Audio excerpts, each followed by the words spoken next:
brought me, took me around to see what you've been doing. We appreciate your good work, but we also want you to do better. We want you to do better so that you can actually win this whole community, win people from around, so that you have a good population, you have a good strength. As the school grows, you certainly know that you will earn well for the teachers. Then for those in GS3, we called them here because um, we want a situation where they will learn skills of teaching and observing. We call observing minding skills. They will pick the skills of minding instead of just going home to sit down doing nothing because they finished their junior year. So they will be supporting the teachers in the class, going on errands, helping them to watch what is happening in the class, observing the learners and observing how the teachers do their work. This will help aid these little learners going into their senior classes, senior secondary school, to do better in life, so that they don't waste their time at home. That is the essence of having those that just finished their junior year. Then coming to the teaching, I know the term is already, we are already rounding up the term, but beginning with the new term, have this in heart, in your mind, that when you teach with your phonics. This is like a phonics lab. You teach with your sounds. You know what the sounds are. Letter A sound R, letter B sound B. You understand? You teach these children. It doesn't matter their class, as long as they are within the primary level. You teach them with their sounds to perfect in their reading. Like now we have this capital letter. Most of the time we use the small letters as our sounds. Then the capital letters, we call them by name. Letter A. Letter A is the name of capital letter A, and it sounds A. You use the small letter. That is what you use in bringing up children. Very little children. Then letter B sounds B. You know all the sounds, I believe. I'm not the one teaching you the sounds. You're aware of the sounds. If you don't know it, if you have phones, once in a while you can just go to your to Google and then begin to watch videos on how they get these sounds. Then even in teaching the small ones to write, you teach them with the proper formation. That's the left slash or the right slash. If you want to form letter A, that's the small letter A, you say it's a curve. You can either say you take it up and bring it down, or you say letter A and the left slash. You understand? If you teach with fun, the children will be happy. And when they are going home, they will be singing it. You understand that kind of a thing? It will be making them smile. It will bring joy in them. And that way you can also use it to get other people to come into the system, to build the population of the school. Furthermore, you can go on maybe home-to-home awareness. You don't have to be shy. Now, when we talk about awareness, creating awareness is also a skill on its own. Remember, I told you, I've gotten so many skills. I was telling those in GS3 that they've gotten so many skills, but they don't know these skills they've acquired. It's as you begin to know these skills, you realize that life is really beautiful. Yes, these ones are the characters we are talking about. This is the right, this is the right slash or slant. You can call it a slant or a slash. This is the right, it's going towards the right. But the one coming towards the left is the one towards the left here. But the one coming towards the right, based on what I was saying, we are using this book now. This is going towards the left. Then the one coming to you just curve and then slash to the right. Yeah, okay. It's a slash to the right, not to the left. That's for small letter A. This is a slash to the right. You can see it's going this way. Sorry, to the left, it's going this way. To the right is this way. Your right hand side. Always use this is my right hand, this is my left hand, to be able to differentiate it. You get that?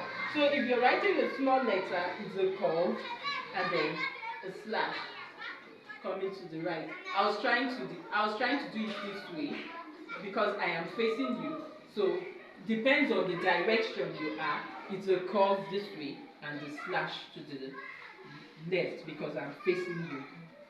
Do you get that? It depends on the position you find yourself. Do you understand what I've just said? So now using this book, if you're using, so that is how we write it. So you can also create awareness for the organization. Just like I said, awareness is a skill, and your ability to be able to create awareness is also a skill acquired. Even in the university, we find it difficult to realize what's out and marketing, telling people about something, telling people about your school. It's like creating an awareness campaign. So maybe we'll make a small flyers, we can print it out, maybe type in small bits, cut, then we go, bring your children to my school. You guys can go, bring your children, your daughter to my school, my friend, come, let's go be attending my school together. Do you get that? It's you that will promote your organization where you belong. If you don't have the capacity, the power, others will win you over to their own. You get that?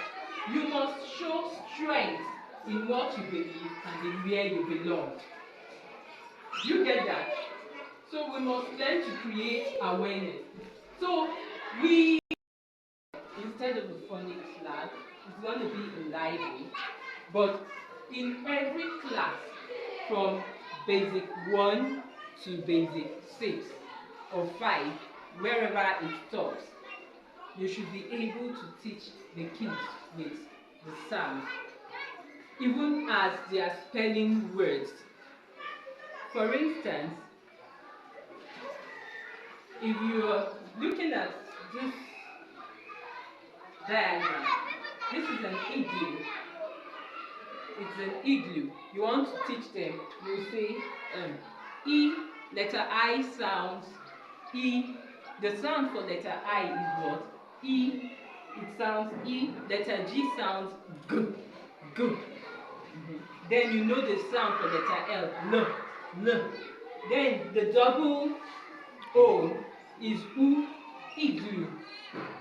You understand? When you teach children that way, it won't be difficult for them to pronounce words. It won't be difficult for them to read.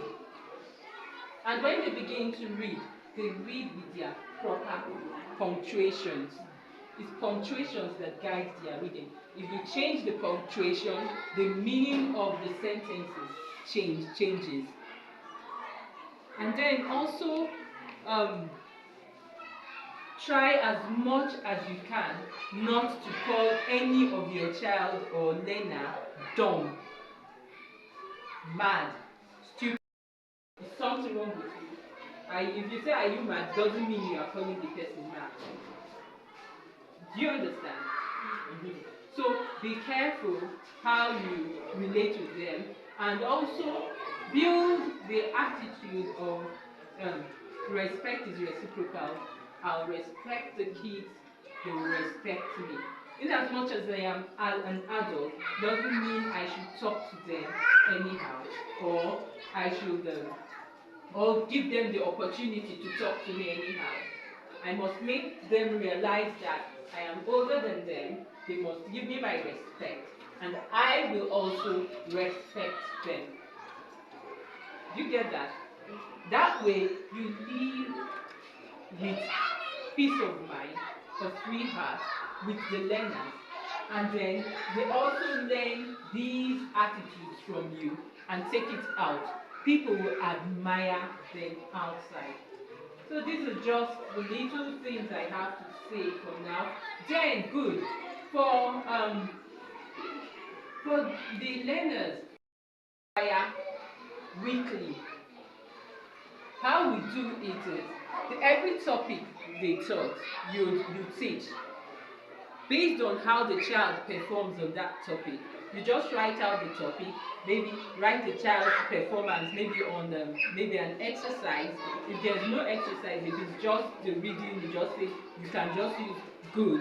But if it's something where you give them score, maybe 4/5, 3/5 or so, you just write it by the side of the topic the child has done. Then we look at the topic and what was taught that day. We'll be able to draw the skills they have acquired for that topic. We can do that weekly. But if you want to use the system, maybe a computer to be analyzing it, you can also send, there are groups that actually do it. They just pay a token, maybe they pay a token of 200 naira. I want them to find out the skills that I've acquired this week. They come, they tell their teacher, then you now maybe discuss with the proprietor, and then you know how best to go about it. If they want to know their skills, the skills they've acquired that day, then you tell them about the skills they have acquired. You can also do that. That way you are building their creative mind. You're building their ability to bring purpose, to identify their purpose, and to build their careers. That is what you can do to make your school environment different. But these sounds should be taught at every class, in every class, whether primary 1, 2, 3, 4, 5, or even primary 6. Even at times, you even take it to the secondary school, because there are cases where they find some words difficult to pronounce. So we can actually include that. We just said we should just have a little time with you so that you understand this. And if there are questions you want to ask, please feel free for the meantime while I am here to ask the questions. If you don't want to ask me directly, you can ask the proprietor, who will get through to me, and I'll pass the message down to you. Thank you.